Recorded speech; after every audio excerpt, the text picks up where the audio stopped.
शुरू करते हैं हम आज की क्लास में। तो देखिए, आज का जो हमारा टॉपिक रहेगा that is Indian economy. Indian economy के अंदर वैसे तो कई सारे सब्जेक्ट्स हैं और कई सारे बेसिक्स आपको पता होने चाहिए, लेकिन क्योंकि हमें पता है कि हमारे साथ जो बच्चे हैं वो साइंस बैकग्राउंड के भी हैं, आर्ट्स बैकग्राउंड के भी हैं और कुछ एक बच्चे कॉमर्स बैकग्राउंड के भी हैं। तो इसलिए हम लोग इकोनॉमिक्स का बेसिक्स जानते हुए आगे चलते रहेंगे और करंट अफेयर्स में जो भी उसके ऊपर चल रहा है वो देखते जाएंगे। ओके। और एक बात मैं और कहना चाहूंगा कि अगर आप लोगों को कोई ऐसा टॉपिक लगता है जो आपकी समझ में कि आपको जानने की जरूरत है या आप समझ नहीं पा रहे, ग्रैब नहीं कर पा रहे हैं उसको, तो आप हमें मेल कर सकते हैं, बता सकते हैं और मैं नेक्स्ट वीडियो के अंदर वो टॉपिक भी साथ में ले लूंगा। क्लियर? चलिए शुरू करते हैं हम लोग। तो आज का है इंडियन इकोनॉमी। इंडियन इकोनॉमी के अंदर वैसे तो इस साल कई सारी चीजें हैं और कोरोना के कारण कई सारी चीजें बढ़ी भी है। इकोनॉमी के अंदर नई नई चीजें आई है, लेकिन हम देखते हैं कि मेन मेजर चीजें हमारे लिए क्या क्या है जो देखनी क्लैट के लिए जरूरी है। क्लियर? शुरू करते हैं हम। सबसे पहले है क्रूड ऑयल और ओपेक प्राइसेस। देखिए क्या होता है कि क्रूड ऑयल की वैल्यू अगर $1 भी कम हो जाती है, जैसे मान लीजिए 72 थी पर बैरल, अब 71 हो गई, तो $1 से इंडिया को अगर $1 कम हो जाता है तो 10,000 करोड़ रुपए साल के इंडिया बचाता है। और इंडिया का करंट अकाउंट डेफिसिट जिसे कहते हैं कि आपको जो हर साल पेमेंट करना पड़ता है, उस बड़े पेमेंट के अंदर सबसे बड़ा पेमेंट जो है वो क्रूड ऑयल का है। तो इंडिया के पास अगर क्रूड ऑयल की अगर वैल्यू कम हो जाती है इंटरनेशनल मार्केट में, तो इंडिया की इकोनॉमी को बहुत फायदा होता है। और इसका सेम उल्टा होता है अगर इंडियन इकोनॉमी के अंदर क्रूड ऑयल की प्राइसेस बढ़ जाती है, वर्ल्ड में अगर क्रूड ऑयल की प्राइसेस बढ़ जाती है। अभी रिसेंटली आपने देखा होगा कि क्रूड ऑयल की प्राइसेस जो आपके इंडियन एक्सप्रेस अगर आप पढ़ते होंगे या हिंदू पढ़ते होंगे, तो इकोनॉमी के पेज के ऊपर ऊपर ऊपर लिखा हुआ आता है कि क्रूड ऑयल प्राइसेस अभी इतनी है, तो रिसेंटली 43-42 के आसपास चल रही है। तो इसका मतलब, लेकिन आपने देखा होगा कि 42-43 चल रही है, लेकिन रियलिटी में आपको जो मिल रही है ऑयल, जो कि पेट्रोल पंप्स पे मिलता है, उसकी वैल्यू बहुत ज्यादा है। 80 रुपीज, 75 रुपीज के आसपास मिल रही है। तो ये डिफरेंस का कारण बेसिकली तो ये है कि गवर्नमेंट और स्टेट गवर्नमेंट और central government, government of India इसके ऊपर टैक्सेस लगाती है। और टैक्सेस लगाने के कारण से ये वैल्यू जो है इसकी वो बहुत ज्यादा बढ़ जाती है। अभी रिसेंटली आपने देखा होगा, न्यूज आई थी कि गवर्नमेंट ऑफ इंडिया ने पिछले एक महीने के अंदर, क्योंकि रिसेंटली क्रूड ऑयल की जो है वो डिमांड कम थी और सप्लाई बराबर थी, तो हर चीज जो भी इंटरनेशनल मार्केट के अंदर डील की जाती है क्रूड ऑयल की या दूसरी चीजों की, वो डिमांड और सप्लाई पर होती है। अगर चीज की डिमांड बहुत कम है और सप्लाई उसकी बराबर है तो उसकी वैल्यू गिर जाएगी। इसको अगर सिंपल भाषा में हम लोग समझे तो जैसे पटाखे आप लोग खरीदते हैं दिवाली पर, तो दिवाली के ऊपर अगर आप पटाखे खरीदोगे तो उसकी वैल्यू बहुत ज्यादा होगी क्योंकि उसकी डिमांड उस समय बहुत ज्यादा है। लेकिन वही अगर आप नॉर्मल सीजन में पटाखे खरीदोगे, जैसे मान लीजिए होली पे आपने पटाखे खरीदे, तो ऐसी सिचुएशन में पटाखे की वैल्यू तो होगी लेकिन इतनी कॉस्टली नहीं पड़ेगी आपको जितनी की दिवाली को पड़ेगी, क्योंकि उस समय डिमांड बहुत ज्यादा होती है तो अपने आप ही वो लोग प्राइसेस अप कर देते हैं। तो यही चीज क्रूड ऑयल के साथ में है कि क्रूड ऑयल के कारण क्रूड ऑयल की प्राइसेस अभी कम हो रखी है। क्रम कम क्यों हो रखी है उसका कारण ये है बेसिकली कि वर्ल्ड के अंदर अभी सब जगह पे लॉकडाउन लगा हुआ है और जहां जहां पे लॉकडाउन खुला है वहां पे लोग इतने बाहर नहीं निकल रहे, तो ऑयल का इतना कंजम्पशन नहीं है, लेकिन प्रोडक्शन उतना उतना है। इस कारण से क्रूड ऑयल की प्राइसेस जो है वो नीचे आ रही है। और ये एक बड़ा मुद्दा है क्योंकि अभी रिसेंटली वो नेगेटिव में भी चली गई थी। वो नेगेटिव में क्यों गई, क्या हुआ, ये भी हम लोग देखेंगे, लेकिन पहले शुरुआत करते हैं क्रूड ऑयल क्या होता है और इसके अंदर अलग अलग बेसिस क्या क्या है इसके। पहले हम लोग देखते हैं टाइप ऑफ क्रूड ऑयल्स। सबसे पहले इसके नेचर के बारे में बात करते हैं, शायद ये क्वेश्चन आपके पेपर में आ जाए कि लाइट ऑयल किसको कहा जाता है और स्वीट ऑयल किसको कहा जाता है। लाइट ऑयल का बेसिकली मतलब इतना ही है कि जिस ऑयल की डेंसिटी, डेंसिटी का मतलब है कि घनत्व, या जो भी आप हिंदी हिंदी में कह सकें आपको कि उसके अंदर आप कह सकते हो डेंसिटी कितनी है, कितने सारे एलिमेंट्स, कितनी सारी चीजें उसके अंदर है। अगर उसके अंदर लो डेंसिटी होती है तो वो अच्छा माना जाता है, तो वो लाइट ऑयल माना जाता है, वो अच्छा माना जाता है कि भाई वो ऑयल अच्छा है। उसका कारण ये है कि ज्यादा डेंसिटी होती है, ज्यादा उसके अंदर अगर कचरा होता है, ज्यादा अलग अलग चीजें होती है पेट्रोलियम के अलावा, तो उसको रिफाइन करने के लिए ज्यादा मेहनत लगती है। और यही सेम चीज जो है वो स्वीट ऑयल के साथ में, अगर सल्फर कंटेंट उसके अंदर ज्यादा होगा तो उसको दिक्कत आएगी रिफाइनिंग में। इसलिए जहां पर लो कंटेंट होता है सल्फर का उसको स्वीट ऑयल कहा जाता है, और जहाँ पे सल्फर कंटेंट बहुत हाई होता है उसको फिर सौर ऑयल कहा जाता है। ठीक है, तो ये दो कंटेंट है आपके, एक तो लाइट ऑयल क्या होता है, एक स्वीट ऑयल क्या होता है, ये दोनों का। इंडिया जो इम्पोर्ट करता है वो 70% इंडिया का इम्पोर्ट जो है वो सऊदी अरेबिया, इराक और इन देशों से होता है। ठीक है, इन देशों से इंपोर्ट होने के कारण इन देशों के अंदर जो ऑयल मिलता है वो सौर ऑयल है, यानी कि यहाँ पर सल्फर का कंटेंट बहुत ज्यादा है।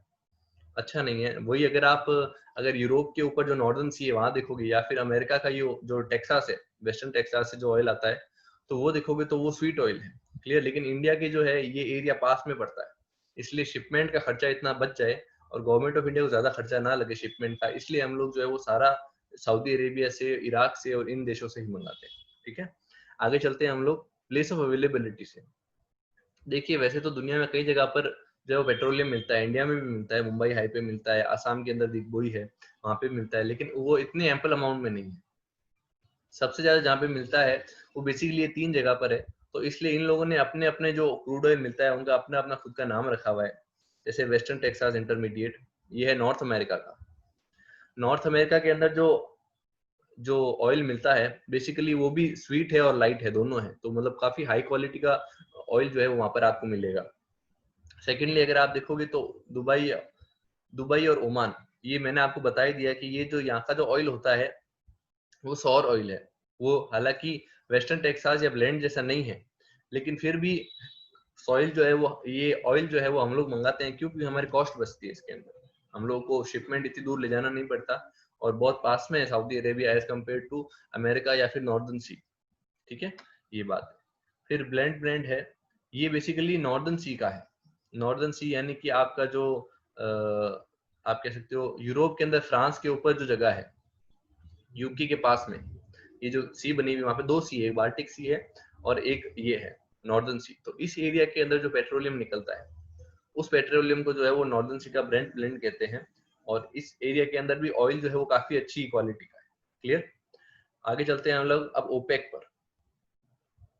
ओपेक बेसिकली क्या है कि ये जितने भी बड़े बड़े कंट्रीज हैं, इन जिनके पास में ऑयल रिजर्व्स है, इन सभी देशों ने ये चीज सोची कि हम लोग क्यों ना एक हो जाएं और एक होकर के ग्रुपिंग बना ले, और फिर वो ग्रुपिंग ये बात तय करे कि ऑयल की प्राइसेस जो है, क्रूड ऑयल की प्राइसेस मार्केट में क्या होगी, क्योंकि हम कलेक्टिवली अगर बार्गेन करेंगे सारे देशों से तो हम लोग पावरफुल रहेंगे।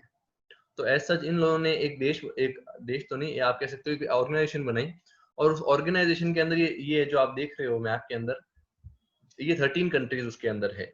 पर रिसेंटली क्या हो गया कि पिछले 3-4 सालों के अंदर ये चीज देखने को मिली कि क्रूड ऑयल के प्राइसेस बहुत नीचे आने लगे थे। अगर आप लोग 3-4 साल से एक बार फॉलो कर रहे हो तो आपको मिल रहा होगा कि क्रूड ऑयल के प्राइसेस एक बार बीच में ऐसा हुआ था कि 34 पर बैरल भी आ गए थे, 34-32 पर बैरल आ गए थे। तो एज सच उसका कारण ये था कि सप्लाई बहुत ज्यादा बढ़ चुकी थी, क्योंकि ओपेक कंट्रीज के अलावा भी कई सारी कंट्रीज है जिनके पास ऑयल रिजर्व्स है और वो मार्केट के अंदर ऑयल रखती है। जैसे रशिया है आपका, मैक्सिको है। तो इन इन देशों के पास जो ऑयल रिजर्व थे उसके अंदर से बहुत ज्यादा पेट्रोलियम जो है वो बाहर आ रहा था, और ऐसा मार्केट में सप्लाई बहुत ज्यादा थी लेकिन डिमांड लिमिटेड थी और कम भी हो रही थी, क्योंकि वर्ल्ड के अंदर जो आपके ऑयल की डिमांड है उसका एक मेजर कारण जो है वो इंडस्ट्रीज भी होती है। अगर इंडस्ट्रीज ग्रोथ हो रही है, जीडीपी ग्रोथ बहुत अच्छी हो रही है, तो ऐसे में ऑयल का कंजम्पशन ज्यादा होता है। तो एज सच अभी रिसेंटली जो टाइम चल रहा है पीरियड, वो एक आप कह सकते हो कि ग्रोथ का नहीं चल रहा है, ग्रोथ की तरफ बढ़ रहे हैं सभी देश, लेकिन अभी ग्रोथ चल नहीं रहा है। और रिसेंटली कोरोना आने के बाद में तो आईएमएफ ने भी ये बात कह दी कि अब पूरा वर्ल्ड रिसेशन की तरफ जाएगा, और वो रिसेशन 2008 के बाद में आने वाले रिसेशन से भी बहुत ज्यादा खतरनाक होगा। ठीक है, तो हुआ ये था कि जब ये प्राइसेस बहुत ज्यादा गिरने लगे थे सप्लाई बढ़ने के कारण, तो उसके बाद में ओपेक कंट्रीज ने उन सभी देश जो कि ओपेक में नहीं थे उन सबको भी साथ में ले लिया और ओपेक प्लस बनाया। उस ओपेक प्लस ने साथ में मिलकर ये सोचा कि अब हम लोग सप्लाई को लिमिटेड करेंगे ताकि ऑयल की प्राइसेस बढ़ सके। सप्लाई लिमिटेड होगी और डिमांड नॉर्मल ही है जैसे पहले थी, तो एज सच उसकी वैल्यू जो है वो बराबर आ जाएगी। ठीक है, ये बेसिक डिमांड और सप्लाई के प्रिंसिपल्स है जो आपको समझने पड़ेंगे। अगर आपको इकोनॉमिक्स का कोई भी पार्ट पढ़ना है तो उसमें मोस्टली में डिमांड और सप्लाई होंगी। इसका सिंपल सा फंडा यही है कि सप्लाई अगर बहुत ज्यादा होती है मार्केट में और उसकी डिमांड नहीं होती है चीज की, तो ऐसी सिचुएशन के अंदर उसकी प्राइस गिर जाती है। जैसे फॉर एग्जाम्पल, जैसे मान लीजिए कि शादियों का सीजन चल रहा है, तो शादी के सीजन के अंदर ये जो दूल्हे के कपड़े होते हैं, दुल्हन के कपड़े होते हैं, इनकी प्राइसेस बहुत बढ़ जाती है। क्यों? क्योंकि इनकी डिमांड बहुत ज्यादा है, सप्लाई लिमिटेड है। लेकिन जब शादियों का सीजन नहीं होगा और तब अगर आप दुकान पे जाओगे कि भाई मुझे ये कपड़ा चाहिए, तो एज सच ऐसी सिचुएशन के अंदर अगर वो सीजन नहीं है तो उसकी सप्लाई लिमिटेड है लेकिन डिमांड गिरी हुई है, तो ऐसी सिचुएशन में उसकी प्राइस गिर जाएगी। ये सब कॉमन मैन चीजें हैं जो कि हमारे रोज जिंदगी में होता है, लाइफ का है, पार्ट है, लेकिन हम लोग कभी ध्यान नहीं देते हैं इस चीजों पर। इकोनॉमिक्स पूरी की पूरी जो है वो डिमांड सप्लाई को काफी जगह उसका बेसिक्स है और उसको लेकर के ही आगे चलती है हर चीज के अंदर। क्लियर? अब रिसेंटली इनके अंदर न्यूज बेसिकली क्या क्या चल रही है, पहले न्यूज तो ये फ्यूचर कॉन्ट्रैक्ट और नेगेटिव ऑयल प्राइसेस की चल रही है। हुआ ये था कि क्या होता है कि ये जितनी भी कंट्रीज हैं इनके पास में जो मशीनरीज है जो कि ऑयल का प्रोडक्शन करती है, वो कंटिन्यूअसली ऑयल का प्रोडक्शन करती रहती है, कभी रुकती नहीं। तो एज सच अगर उनको कभी कभी प्रोडक्शन रोकना पड़ गया, ये कभी रोकते हैं वो अपने प्रोडक्शन को, वो कम कर सकते हैं, लेकिन अगर उन्होंने प्रोडक्शन को रोका तो ऐसी सिचुएशन में वापस प्रोडक्शन शुरू करना बहुत ज्यादा कॉस्टली होगा उनके लिए। तो ऐसी सिचुएशन के अंदर हुआ ये कि पूरे वर्ल्ड के अंदर ऑयल प्रोड्यूस होता है वैसे ही होता रहा, लेकिन कोरोना के कारण उसकी डिमांड पूरी खत्म हो गई। किसी को पेट्रोलियम चाहिए ही नहीं था, क्योंकि अप्रैल मई के महीने में ये सिचुएशन थी कि सब जगह लॉकडाउन लगा हुआ था। इंडिया में भी आप लोग देख रहे हो कि सब जगह लॉकडाउन था, तो कोई बाहर नहीं आया था, पेट्रोल पंप्स भी बंद थे। तो एज सच सिचुएशन ये हो गई कि जो डीलर्स इसके अंदर ऑयल के अंदर डील करते हैं, उन लोगों के पास में जो ऑयल था वो भी खत्म नहीं हुआ, तो उन्होंने प्रोड्यूसर से लेना बंद कर दिया। तो एज सच फ्यूचर कॉन्ट्रैक्ट का मतलब एक डेट दे दी जाती है जिस डेट के ऊपर आपको जो है वो ऑयल खरीदना होता है। ये प्रोड्यूसर और कंज्यूमर के बीच का आप कह सकते हो कि कॉन्ट्रैक्ट होता है। तो वो कॉन्ट्रैक्ट जैसे ही खत्म हुआ, शायद 22 अप्रैल या 24 अप्रैल को जैसे ही कॉन्ट्रैक्ट खत्म हुए, उस कॉन्ट्रैक्ट के बाद में किसी नया कॉन्ट्रैक्ट ही नहीं किया, लेकिन वो प्रोडक्शन तो चालू है, क्योंकि वो मशीन अगर गिर गई या वो मशीन अगर बंद हो गई तो उसको वो बहुत कॉस्टली होगी वापस शुरू करना। तो एज सच क्या हुआ कि ये जो प्रोड्यूसर्स थे इन्होंने सामने पैसे दे करके और ऑयल को बेचा आपने, ताकि क्योंकि ऑयल का स्टोरेज के लिए उनके पास कोई स्पेस नहीं थी, तो उन्होंने कहा हम सामने आपको पैसे देते हैं और आप जो है ऑयल भी रखिए, ये पैसे भी रखिए, ताकि हमारा प्रोडक्शन जो है वो रुके नहीं।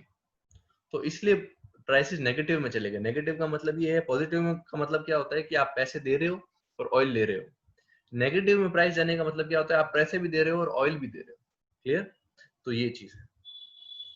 सेकंड है राइजिंग डोमेस्टिक ऑयल प्राइसेस। ये मैंने आपको बता दिया कि टैक्सेस के कारण इंडिया के अंदर डोमेस्टिक प्राइसेस बहुत हाई है, वरना इंटरनेशनल मार्केट के अंदर ऑयल की प्राइसेस जो है वो अभी काफी लो हो चुकी है, क्योंकि उसकी डिमांड नहीं है ना, क्योंकि इंडस्ट्री सारी बंद पड़ी है और ट्रांसपोर्टेशन इतना चल नहीं रहा है। थोड़ा बहुत चल रहा है क्योंकि अभी धीरे धीरे अनलॉक की जो काम है वो शुरू हुआ है, लेकिन फिर भी इतनी डिमांड नहीं है। लेकिन क्योंकि गवर्नमेंट ऑफ इंडिया जो है उसको काफी सारा पैसा चाहिए और कोरोना के अंदर काफी ज्यादा डेफिसिट रहा है गवर्नमेंट ऑफ इंडिया का, तो ऐसे सिचुएशन के अंदर गवर्नमेंट ऑफ इंडिया को जो फाइनेंस करती है, तो एक तरह से ये भी उसका एक बड़ा तरीका है इनकम का, जिसके अंदर वो टैक्सेस लगा करके, जैसे मैंने आपको बताया पिछले 1 डेढ़ महीने के अंदर गवर्नमेंट ऑफ इंडिया ने ये टैक्सेस लगा करके ही 15 से 18 हजार करोड़ रुपए कमाए। क्लियर? फिर थर्ड है कतर एग्जिट्स ओपेक। कतर जो है ये इस देश को ऐसा लगता था कि भाई ओपेक जो है वो मेरे साथ में गलत करता है, मेरे साथ में बायसनेस रखता है वगैरह वगैरह, इनके कई इश्यूज थे साथ में इनके मिलकर के। वैसे तो ये जो न्यूज है वो 1 डेढ़ साल पुरानी है, ठीक है, लेकिन क्योंकि ओपेक अभी काफी ज्यादा न्यूज में चल रहा है, तो हो सकता है आपको ये चीज पूछ ले कि लास्ट कौन सी कंट्री थी जिन्होंने इसे छोड़ा है। ठीक है, तो कतर लास्ट कंट्री है जिन्होंने ओपेक को छोड़ दिया। ठीक है, फिर नेक्स्ट चीज आती है फास्टैग। ये शायद अगर किसी ने किसी घर पे कार हो तो उनको पता भी होगा, है ना, क्योंकि फास्टैग अभी कंपलसरी कर दिया गया है गवर्नमेंट ने। फास्टैग बेसिकली क्या होता है कि आपने देखा होगा कि जब आप आप कह सकते हो एक डिस्ट्रिक्ट से दूसरे डिस्ट्रिक्ट जाते हो, तो ऐसी सिचुएशन बीच में टोल आता है ना, टोल प्लाजा आता है। तो टोल के अंदर आप गाड़ी रोकते हो, फिर आप जेब में से पैसे निकालते हो, पैसे देते हो उसको, और पैसे देने के बाद में फिर वो आपको रसीद देता है एक, वो रसीद लेके रखते हो आप, फिर गाड़ी स्टार्ट करते हो, फिर चलते हो।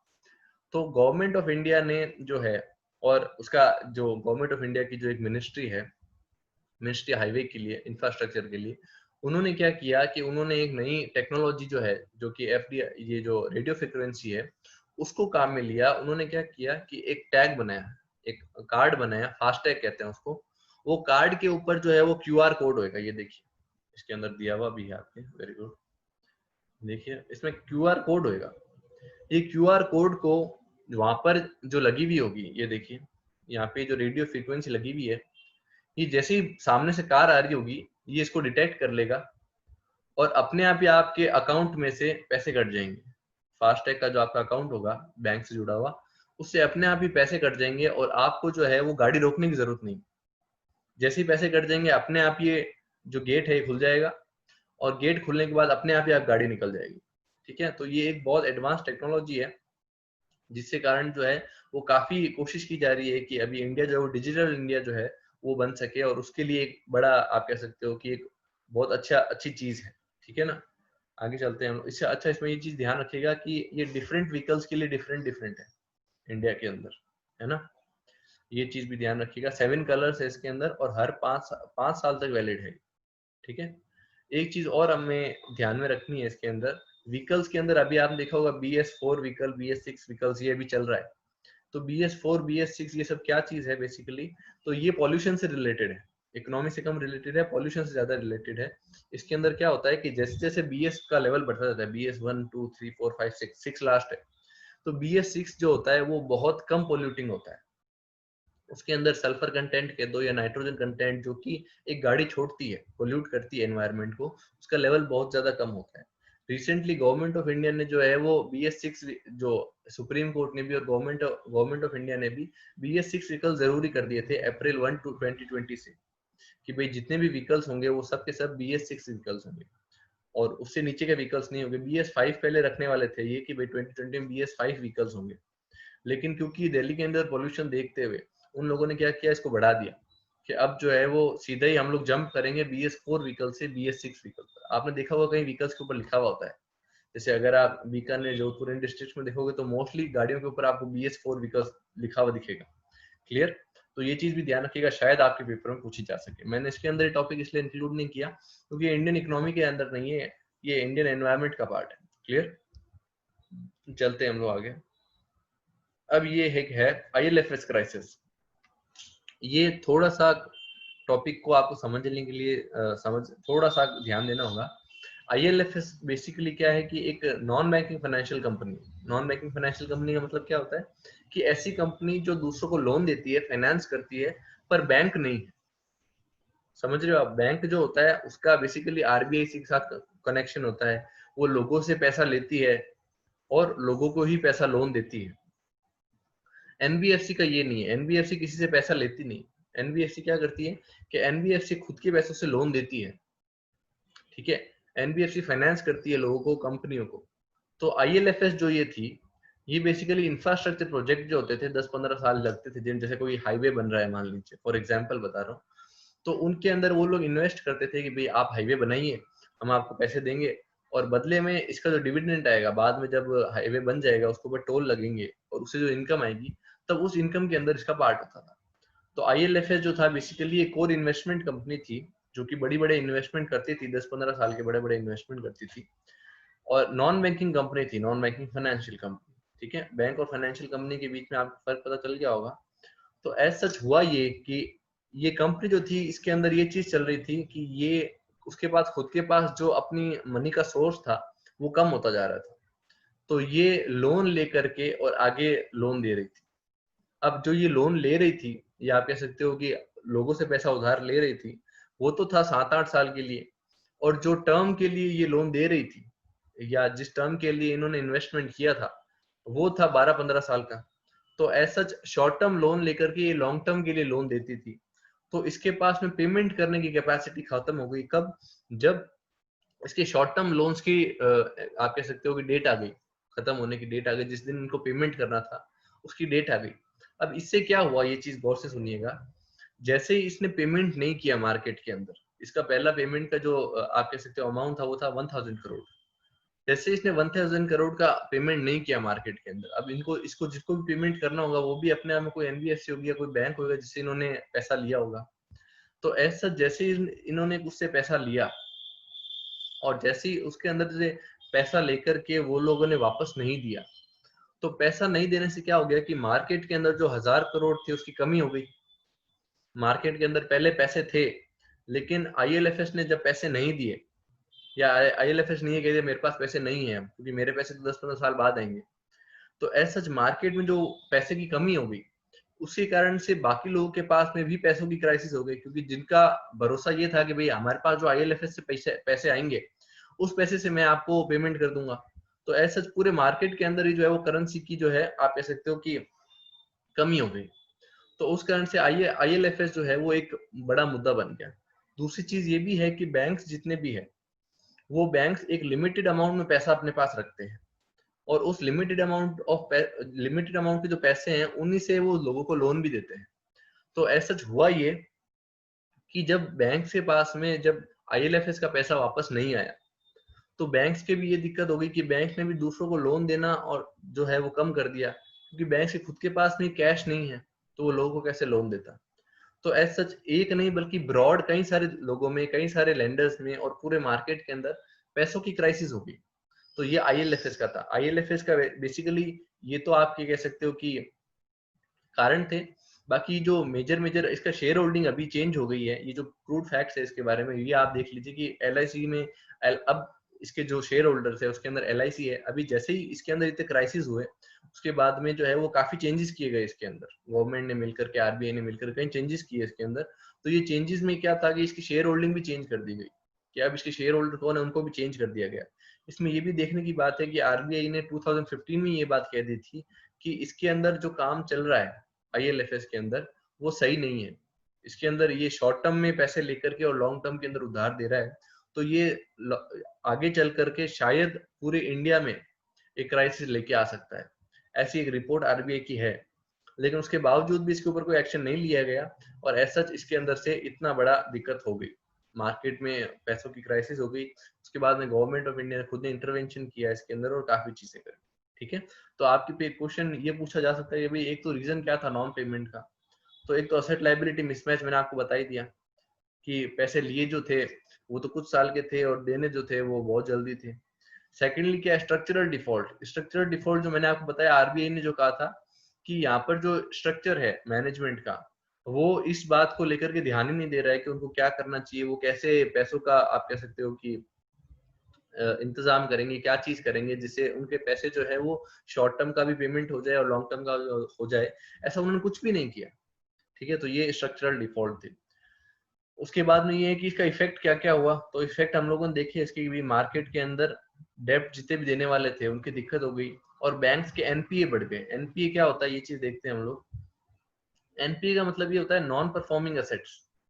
नॉन परफॉर्मिंग एसेट्स मतलब ऐसे लोग जिन्होंने पैसे ले लिए बैंक से लेकिन उनका पेमेंट वापस नहीं किया। आप अगर बैंक से लोन लेते हो तो आपको एक लिमिट दी जाती है कि भाई 5 साल का लोन है, 5 साल बाद में आप पेमेंट वापस करोगे। ऐसा अब एनपीए वो होते हैं लोग जो कि अपनी किस्तें, जो आपकी इंस्टॉलमेंट्स होती है, वो इंस्टॉलमेंट्स को पूरा पेमेंट नहीं करते। जब वो पेमेंट नहीं करते तो बैंक के पास में पैसे नहीं आते, और अगर बैंक के पास पैसे नहीं आएगी तो वो दूसरे लोगों को उधार नहीं दे पाएगी, लोन नहीं दे पाएगी, और खुद का भी काम नहीं चला पाएगी, खुद के पास भी पैसा नहीं होगा। और बैंक जो होते हैं वो इंजन होते हैं इकोनॉमी के। कोई भी इकोनॉमी अच्छी चल रही है नहीं है वो इस चीज से पता चलेगा कि उनके बैंक्स की हेल्थ कैसी है। अगर बैंक्स की हेल्थ अच्छी है मतलब इकोनॉमी अच्छी चल रही है। तो एनपीएस बढ़ने से जो है वो बैंक की हेल्थ जो है उसके ऊपर बहुत फर्क पड़ेगा। क्लियर। तो एनपीएस बढ़ेंगे बैंक के, उसका कारण ये है कि एक जो पेमेंट करने वाला था आपका आईएलएफएस, ये जो है वो पेमेंट नहीं कर रहा है। तो इसलिए नॉन परफॉर्मिंग एसेट्स, ऐसे एसेट, एक डेटर जो होता है जिसको जिसको पैसे देने हैं कंपनी को, बैंक को, वो एक डेटर होता है।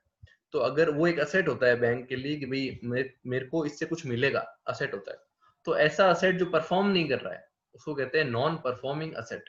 क्लियर, ये है एनपीए। आगे चलते हैं हम लोग। अच्छा, ओपन मार्केट ऑपरेशन हमने रह गया। ओपन मार्केट ऑपरेशन क्या होता है बेसिकली? ओपन मार्केट ऑपरेशन का मतलब ये है कि मार्केट के अंदर जब मनी कम हो गई, मैंने आपको बताया मनी की क्राइसिस हो गई, मनी की कमी हो गई, तो ऐसे में गवर्नमेंट ऑफ इंडिया क्या करती है कि वो अपने नाम से बॉन्ड्स इशू करती है। बॉन्ड्स का मतलब ये है कि एक बॉन्ड लिख के दे दिया कि भाई आपको 1 साल बाद में, 2 साल बाद में, ये जो 100 रुपए का बॉन्ड है उसके ऊपर 102 रुपए मिलेंगे, या 100 रुपए का बॉन्ड आपको 98 में दे रहे हैं, वापस आपको उसके ऊपर 100 रुपए मिलेंगे। तो लेने वाले को 2 रुपए का फायदा होगा 1 साल बाद में। तो इस तरह के बॉन्ड इशू किए जाते हैं। तो बॉन्ड इशू करने से क्या होगा कि लोग जो है वो बॉन्ड लेंगे और बदले में 100 रुपए गवर्नमेंट ऑफ इंडिया को देंगे। वो गवर्नमेंट ऑफ इंडिया जो 100 रुपए हैं वो लेकर के जो है वो इन बैंक्स को दे देगा, या आईएलएफएस को दे देगा, या जिसको भी दे देगा, ताकि मार्केट के अंदर जो है वो पैसों की जो कमी है उसको पूरा किया जा सके। ठीक है, तो इसको कहते हैं ओपन मार्केट ऑपरेशंस। ये वैसे तो जो है वो हाई इकोनॉमी का पार्ट है, लेकिन फिर भी आपको देखने की चीज है कि भाई ये भी शायद आपको पूछ लें कि इनमें से कौन सा ऑपरेशन जो है गवर्नमेंट ऑफ इंडिया ने नहीं किया। ठीक है, तो आपको ये जानना चाहिए कि भी नया बोर्ड बना दिया गया है और ओपन मार्केट ऑपरेशंस जो है वो उसके साथ में चल रहे हैं। आगे चलते हैं हम लोग। अब कोविड-19 और इकोनॉमी। कोविड-19 ने इकोनॉमी के ऊपर क्या इफेक्ट किया है और किस तरह से गवर्नमेंट ऑफ इंडिया ने या पूरे वर्ल्ड के अंदर इकोनॉमी में क्या क्राइसिस आए हैं कोविड-19 से, इसको समझने के लिए थोड़ी सी आप सोचिए इस चीज को, और मैं बोलूं उसको गौर से समझिएगा। बेसिक्स इकोनॉमिक्स के क्या होता है कि जैसे एक मार्केट है, मार्केट के अंदर ये हुआ कि मार्केट के अंदर एक दुकान है मान लीजिए। अब दुकान वाले के पास में लोग नहीं आ रहे हैं जो कि खरीदते हैं, कस्टमर्स नहीं आ रहे, तो ऐसे में वो पीछे से और माल नहीं लेगा और गुड्स नहीं लेगा। जैसे मान लीजिए कपड़े का व्यापारी, कपड़े का अगर बिजनेसमैन है तो वो पीछे से नहीं लेगा, और अगर पीछे से वो नहीं लेगा तो प्रोडक्शन धीरे धीरे कम हो जाएगा, बंद हो जाएगा। कपड़े का प्रोडक्शन बंद हो गया, इसका मतलब ये है कि उसके जितने भी एम्प्लॉयज हैं, ठीक है, धीरे धीरे वो एम्प्लॉयज जो है वो उनको धीरे धीरे छोड़ता जाएगा। जैसे जैसे एम्प्लॉयज की जरूरत कम होती जाएगी उसको छोड़ता जाएगा। अब वो प्रोडक्शन कम होने के कारण से और इन सभी लोगों का मार्केट के अंदर कस्टमर्स नहीं होने के कारण से इन दुकान वालों का और प्रोडक्शन वालों की इनकम नहीं होगी। अगर इन लोगों की इनकम नहीं होगी तो अल्टीमेटली यही तो लोग है ना जो घर वालों को पैसे देते हैं, जो कि कस्टमर बन के आते हैं। तो एज सच मार्केट के अंदर खरीदने वाले कम होंगे तो इसके लिए बनाने वाले कम होंगे, और बनाने वाले कम होंगे इसलिए फिर खरीदने वाले कम होंगे। तो एक ये सर्कल बन गया। मैं एक बार वापस समझा देता हूँ, आप देखिएगा कि मार्केट के अंदर अगर कस्टमर्स कम है, ऐसी सिचुएशन के अंदर प्रोडक्शन कम होगा, और अगर प्रोडक्शन कम है मार्केट के अंदर तो अल्टीमेटली इनकम कम होगी। अगर इनकम कम है तो ऐसे में क्या होगा कि इनकम कम होने के कारण से वापस कस्टमर्स कम हो जाएंगे, क्योंकि अल्टीमेटली आदमी के पास इनकम आती है तभी तो वो खर्चता है। तो अगर इनकम ही कम है तो वापस लोग जो है वो खर्चना बंद कर देंगे, वो सेव करने की कोशिश करेंगे। जैसे आपने देखा होगा इकोनॉमी कोविड-19 के अंदर सब लोग यही कोशिश कर रहे हैं कि खर्चा कम से कम करें और बचाएं पैसे, और इस बचाने के कारण से और कस्टमर्स कम आएंगे जिससे प्रोडक्शन और कम होगा, और ज्यादा दिक्कतें आएंगी, और ज्यादा रिसेशन आएगा मार्केट में, क्योंकि और ज्यादा कम इनकम होगी। तो ऐसा जी जो साइकिल है ये चलता जाएगा और बहुत से बहुत भयानक होता जाएगा। तो as such government of India, ऐसे में क्या किया जाता है कि इकोनॉमिक्स के अंदर एक इसकी थ्योरी है जिसके अंदर ये कहते हैं कि ऐसी सिचुएशन के अंदर गवर्नमेंट जो है वो इंटरवेंशन करती है मार्केट के अंदर। वो क्या करती है, मार्केट के अंदर गवर्नमेंट जो है वो खरीदती है, कस्टमर बन के जाती है और मार्केट के अंदर पैसा इन्फ्यूज करती है।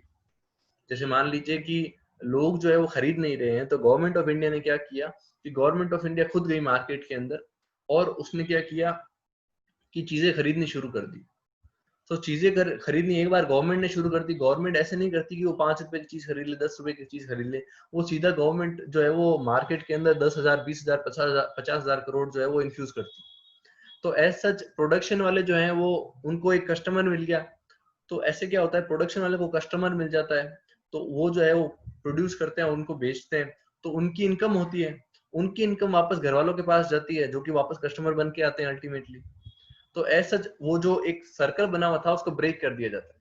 ठीक है, तो इस तरह से गवर्नमेंट ऑफ इंडिया भी और दुनिया की सारी गवर्नमेंट जो है वो अब कोशिश कर रही है कि किस तरह से वो लोग गवर्नमेंट जो है वो मार्केट के अंदर जाए और मार्केट के अंदर अभी जो डिप्रेशन है, जो क्राइसिस आ रखे हैं, उस मंदी को तोड़ दे। उस तोड़ने के लिए वो क्या करेगा, वो गवर्नमेंट खुद इंटरवेंशन करेगी, खुद पैसे डालेगी इकोनॉमी के अंदर। ठीक है, तो अब गवर्नमेंट ऑफ इंडिया भी इसकी कोशिश कर रही है। आपने जो आत्मनिर्भर भारत देखा है उसके अंदर क्या है कि 20,000 करोड़ का पैकेज है, 20 लाख करोड़ का पैकेज है। वो 20 लाख करोड़ किस चीज के लिए है कि मार्केट के अंदर गवर्नमेंट ऑफ इंडिया ये पैसा डालेगी ताकि लोगों की इनकम होगी, और लोगों की इनकम होगी तो वापस वो लोग खर्चा करेंगे, और खर्चा करेंगे तो वापस एक साइकिल, अच्छा साइकिल शुरू हो जाएगा जिसके अंदर वो खर्चा करेंगे इसलिए लोग प्रोडक्शन ज्यादा करेंगे, और प्रोडक्शन ज्यादा करेंगे तो इनकम ज्यादा होगी, और एज सच वापस एक अच्छा सर्कल चलने लग जाएगा। क्लियर? तो इकोनॉमी के अंदर कोविड-19 से क्या क्या हुआ है ये चीज हम लोग देखते हैं अभी ये समझने के बाद में। सबसे पहले डब्ल्यूटीओ का पीस क्लॉज। ये वैसे तो टॉपिक जो है वो बहुत बड़ा है, लेकिन शॉर्ट में हम लोग इसको समझते हैं कि बेसिकली ये चीज क्या है। डब्ल्यूटीओ पीस क्लॉज का मतलब ये है कि एक्चुअल में डब्ल्यूटीओ जो उरुग्वे राउंड हुआ था, उरुग्वे कंट्री है बेसिकली, वहां पर क्या है डब्ल्यूटीओ के नेगोशिएशंस हुए थे। तो होने के बाद में ये चीज तय की गई कि जितने भी देश हैं वो अपने एग्रीकल्चर सेक्टर को या दूसरे सेक्टर्स को जो सब्सिडीज देते हैं, जैसे मान लीजिए किसान है हमारे यहाँ पे, तो फार्मर्स को क्या सब्सिडी दी जाती है, जैसे डीजल के ऊपर सब्सिडी दे दी या और दूसरी चीजों पर सब्सिडी दे दी। सब्सिडी देने का मतलब क्या है कि अगर आपको diesel normal market rate diesel के 100 रुपए, तो आपको 50 रुपीज देने पड़ेंगे, बाकी 50 रुपए गवर्नमेंट देगी। ठीक है, तो ये जो सब्सिडी दी जाती है इस सब्सिडी के अंदर एक लिमिट कर दी गई कि हर देश जो है वो इतनी सब्सिडी ही देगा। ये लिमिट करने का कारण क्या था कि एक्चुअल में क्या होता था कि यूएसए, ये जो बड़े बड़े देश हैं, ये सब बहुत सब्सिडी देते थे अपने फार्मर्स को। और बहुत सब्सिडी देने के कारण क्या होता था कि इन लोगों के फार्मर्स को जो कॉस्ट पड़ती थी उनकी वीट की या राइस की या जो भी वो हार्वेस्ट करते थे उसकी, तो वो कॉस्ट बहुत कम पड़ती थी उनको। तो इंटरनेशनल मार्केट में क्या होता था, ये लोग डोमिनेट करते थे। कारण क्या होता था उसका कि सब्सिडीज बहुत मिलती होती थी उनको। तो ऐसा उनको देख करके बाकी देश भी कोशिश करने लगे कि हम लोग भी ज्यादा सब्सिडी दे, लेकिन वो दे नहीं पाते थे क्योंकि यूएस जितनी बड़ी इकोनॉमी उनकी नहीं होती थी। लेकिन सबके बीच में फिर ये होड़ लगने लग गई कि कैसे कौन ज्यादा सब्सिडी दे ताकि उनका जो प्रोडक्ट है वो मार्केट में ज्यादा बिके, इंटरनेशनल मार्केट में वो ज्यादा बेच सके। तो हुआ ये कि इस होड़ को रोकने के लिए क्या हुआ, ये पीस क्लोज लाया गया। क्या उरुग्वे राउंड शुरू हुआ गया जिसके अंदर ये कहा गया कि डेवलपिंग कंट्रीज जो है वो 10% से ज्यादा सब्सिडी नहीं देगी, और जो डेवलप्ड कंट्री है वो 5% ज्यादा सब्सिडी नहीं देगी। ठीक है, लेकिन इसके अंदर एक पीस क्लॉज रखा गया जिसका मतलब ये था कि अगर कोई बहुत ज्यादा एक्सीजेंसी आ जाए या बहुत एक सिचुएशन बिगड़ जाए, ज्यादा खराब हो जाए, तो ऐसी सिचुएशन के अंदर गवर्नमेंट ऑफ इंडिया या उसी कोई भी देश की गवर्नमेंट को ये छूट होगी कि वो जो है वो इस पीस क्लॉज का इस्तेमाल करके और 10% से ज्यादा सब्सिडी जो है वो दे सके अपने फार्मर्स को या अपने मैन्युफैक्चरिंग सेक्टर्स को, ताकि उनको रिलीफ मिल सके उस सिचुएशन में। तो रिसेंटली इंडिया पहली कंट्री बन चुका है जिसने ये क्लॉज ट्रिगर करा, ये कहते हुए कि कोरोना के अंदर हमारे फार्मर्स की और मैन्युफैक्चरिंग सेक्टर की सिचुएशन बहुत गिर चुकी है। ऐसे में हम ये पीस क्लॉज काम में ले रहे हैं। क्यों? क्योंकि हम लोग अब 10% से ज्यादा सब्सिडी देंगे इनको, हम बहुत ज्यादा इंसेंटिव्स इन लोगों को देंगे ताकि ये लोगों की ग्रोथ वापस हो सके। ठीक है, तो इसलिए डब्ल्यूटीओ का पीस क्लॉज शुरू हुआ। इस बार पहली बार कोई कंट्री ने इसको शुरू किया है, पीस क्लॉज को जो है वो ट्रिगर किया है। हालांकि ये बहुत पहले हो चुकी थी बात, आप देखिए इसमें लिखा हुआ है 1994 में ये पीस क्लॉज की बात शुरू हो चुकी थी। ये आप कह सकते हो सब्सिडीज खत्म करने की बात शुरू हो चुकी थी, लेकिन पीस क्लॉज की बात के ऊपर इंडिया हमेशा डटा रहा क्योंकि इंडिया को ये बात पता थी कि आज नहीं तो कल मुझे जरूरत पड़ेगी इस पीस क्लॉज को काम में लेने की। और अभी कोविड-19 के अंदर यही चीज हुई कि हम लोग को काम आया इसका, और हमने पीस क्लॉज को ट्रिगर कर लिया, और अब जो हम जो है वो ये 10% की जो सीलिंग है हमारे ऊपर, इसको ब्रेक कर सकते हैं। ठीक है, अब सेकंड है कि डब्ल्यूटीओ की किस किस तरह की सब्सिडीज होती है। डब्ल्यूटीओ ने अपने जो लोग सब्सिडीज देते हैं, कंट्री सब्सिडीज देती है, उसको 3 पार्ट्स में डिवाइड करा है। 3 पार्ट्स में बेसिकली एक तो है ग्रीन बॉक्स सब्सिडीज।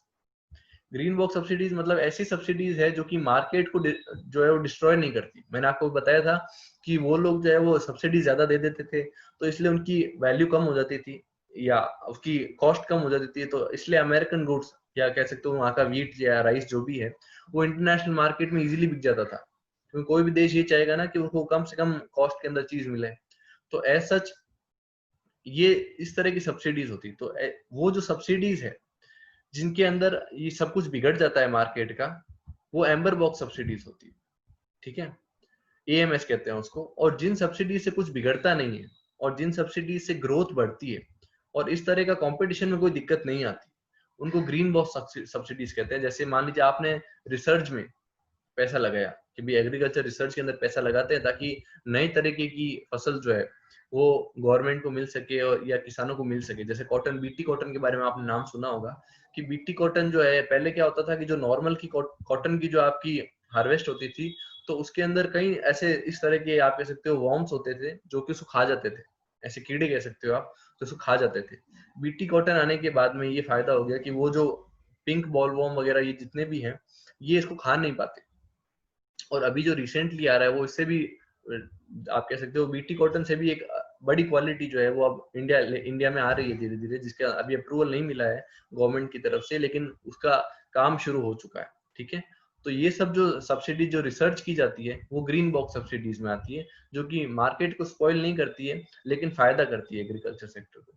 सेकंड है blue box subsidies. Blue box subsidies का बेसिकली मतलब ये है कि ऐसी सब्सिडीज जो दी जा रही है कोई काम को धीरे धीरे धीरे करके खत्म करने या रोकने के लिए। जैसे मान लीजिए आप चाहते हो कि भाई इसी फसल की जो है वो हार्वेस्ट धीरे धीरे बंद हो जाए, जैसे मान लीजिए टोबैको है तो उसकी फसल जो है वो धीरे धीरे कम हो जाए, तो आप लोग उसके ऑपोजिट कोई सब्सिडी देते हो कि भाई आप इसकी जगह कोई दूसरा उगाओगे, कोई दूसरी चीज पैदा करोगे, तो उसके ऊपर सब्सिडी है। तो ये भी सब्सिडी जो है ये मार्केट स्पॉइलिंग नहीं होती है।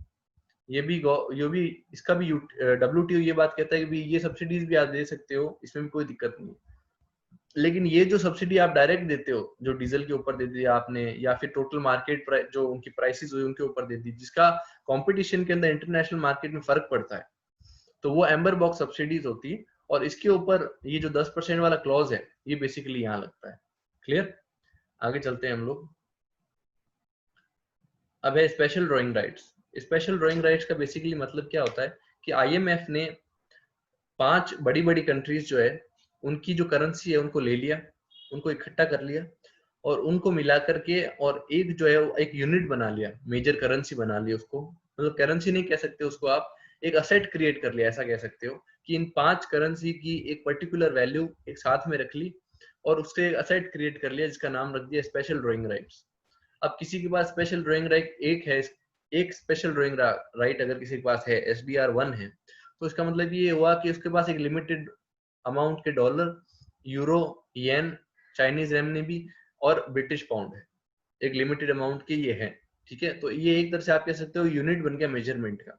ठीक है, तो रिसेंटली क्या हुआ कि 500 बिलियन SDRs IMF ने प्रपोजल रखा था कि भाई कोविड के अंदर जो है वो लोगों को जरूरत होगी, तो हम लोग जो है वो पैसे जो है वो मार्केट के अंदर उतारते हैं IMF की तरफ से $500 बिलियन।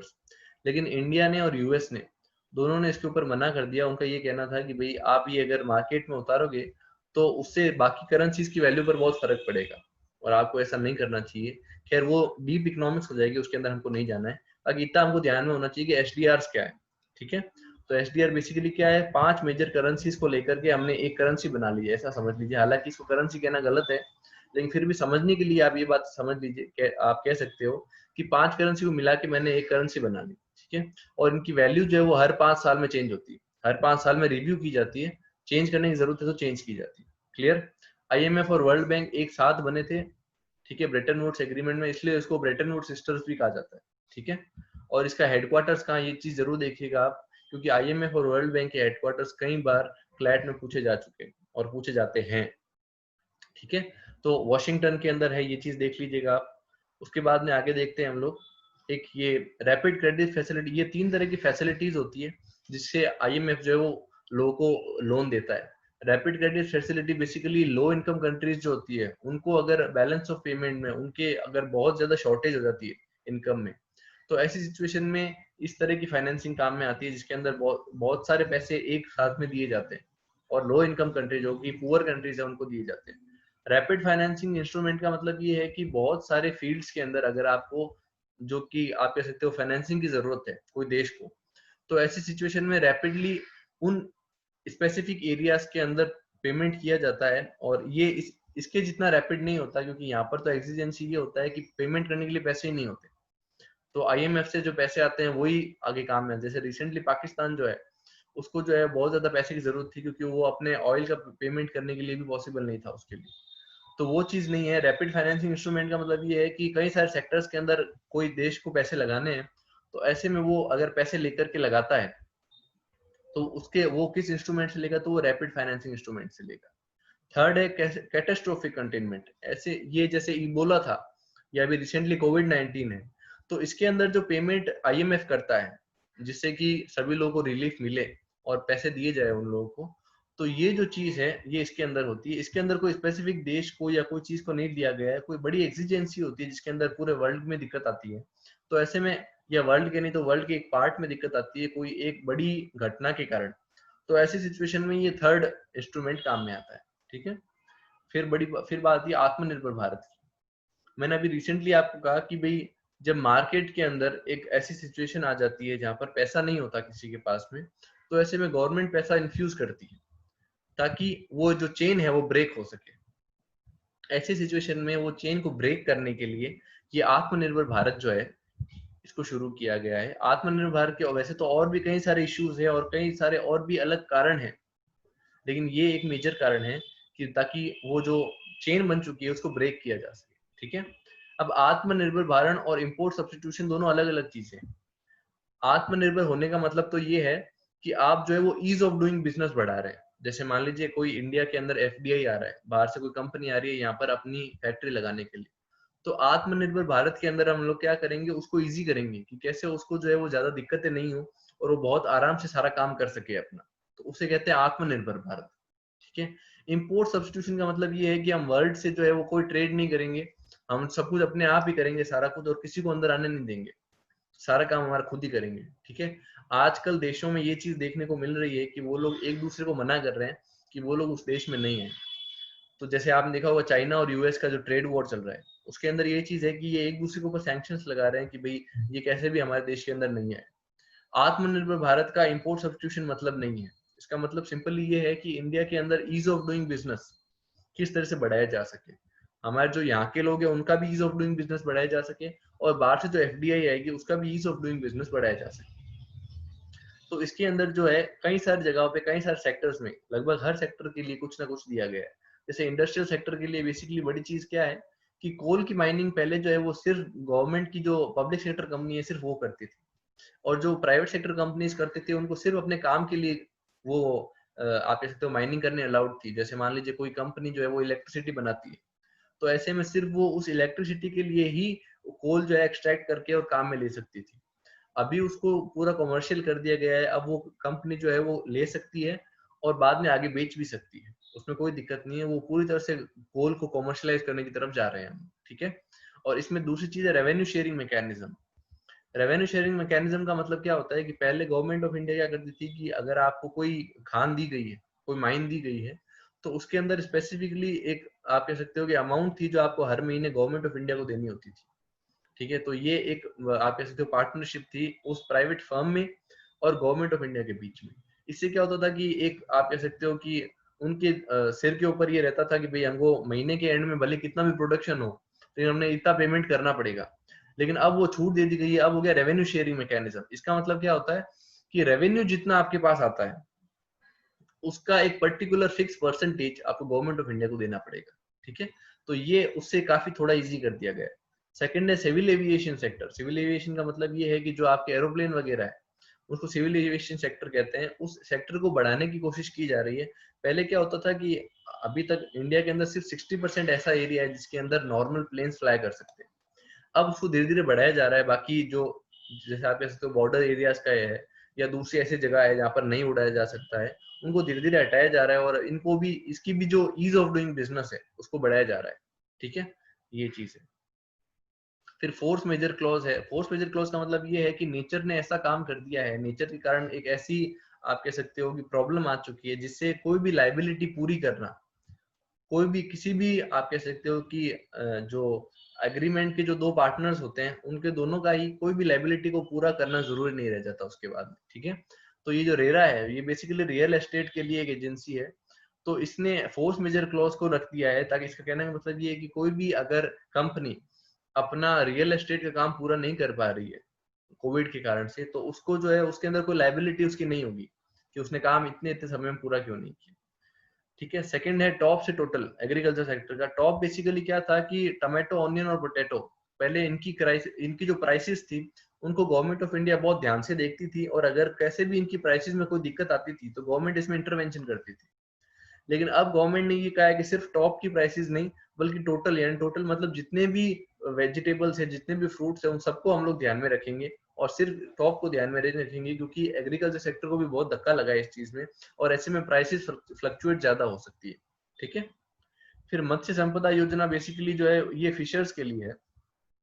फिशिंग जो, आपको ये जानने को शायद पता होगा कि इंडिया के अंदर जो फिशिंग सेक्टर है उसके अंदर बहुत ज्यादा एम्प्लॉयमेंट है, बहुत ज्यादा लोग उससे एम्प्लॉयड है, और काफी जो बड़े लोग हैं इसके अंदर वो सब के सब जो है वो लो इनकम लोग हैं। उनकी इनकम बहुत आप कह सकते हो हैंड टू माउथ लोग हैं, सब लोग कमाते हैं और खाते हैं, बस ऐसे लोग हैं। तो ऐसे में कोरोना के कारण ये सब लोग जो थे उनको बहुत दिक्कत हुई है, तो इसलिए स्पेसिफिकली इन लोगों के लिए ये योजना रखी गई है जिसके अंदर इनको लोन्स प्रोवाइड किए जा रहे हैं और दूसरी चीजें प्रोवाइड की जा रही है ताकि इन लोगों को भी थोड़ा सा इजी हो सके इनके लिए काम करना। ठीक है। एसेंशियल कमोडिटीज एक्ट का मतलब ये है कि ऐसी कमोडिटीज जिनकी prices government of India fix करती है और उससे आगे इनकी प्राइसेस बढ़ नहीं सकती। जैसे रिसेंटली आपके जो मास्क है उनको एसेंशियल कमोडिटीज एक्ट में डाला गया था। उसका कारण ये था कि उसकी मास्क की कीमत नहीं बढ़ सकी, ताकि सैनिटाइजर्स को भी डाला गया था। तो रिसेंटली गवर्नमेंट ने क्या किया कि एग्रीकल्चर की जितनी भी चीजें थी उसको इससे निकाल दिया गया, ताकि जो भी लोग इसके अंदर जो चीजें आती है, जैसे मान लीजिए पल्सेस इसके अंदर आता है, तो अगर इसकी प्राइसेस गवर्नमेंट फिक्स कर देगी भाई 10 रुपए में ही सारी पल्सेस बिकेगी, तो लोगों के पास में इंसेंटिव खत्म हो जाएंगे। अब क्या है, क्योंकि एसेंशियल कमोडिटीज में नहीं है, तो जितनी डिमांड होगी उतनी ज्यादा प्राइसेस बढ़ेगी इस चीज की। ठीक है, ये चीज है।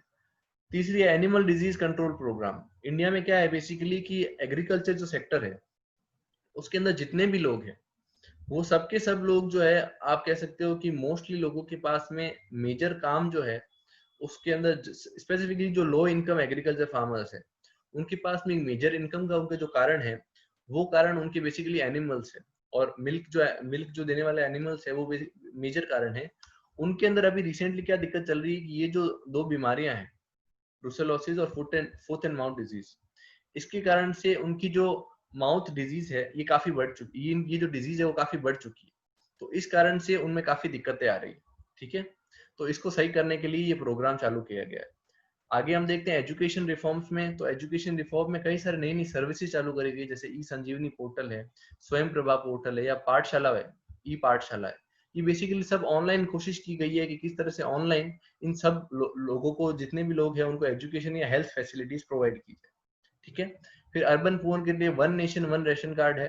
One nation one ration card का मतलब ये है कि पूरे देश के अंदर जो है, अब अगर कोई आदमी माइग्रेट होता है एक से दूसरी जगह पर, तो उसको ये नहीं होगा कि वो जिस एरिया में रहता है वहीं का राशन कार्ड उसको मिलेगा। अब ये होगा कि वो जिस जगह पे भी रहता है उसको वहां का राशन कार्ड प्रोवाइड कर, वो उसका वहां पे भी वो राशन कार्ड काम में आ जाएगा। ठीक है, फिर पैसा पोर्टल और सेल्फ हेल्प ग्रुप है। पैसा पोर्टल बेसिकली वो चीज है जिसके अंदर से आपके सेल्फ हेल्प ग्रुप जितने भी हैं, सेल्फ हेल्प ग्रुप मतलब कुछ एक औरतें इकट्ठी हुई और उन्होंने एक ग्रुप बनाया, और ग्रुप बना करके बैंक के पास में गए कि भाई हमें एक ग्रुप है, हमें जो है वो पैसे दिए जाए, हमें जो है वो लोन दे सकते हो आप। तो ऐसी सिचुएशन के अंदर वो पैसा पोर्टल बनाया गया है जिससे उनको हेल्प हो।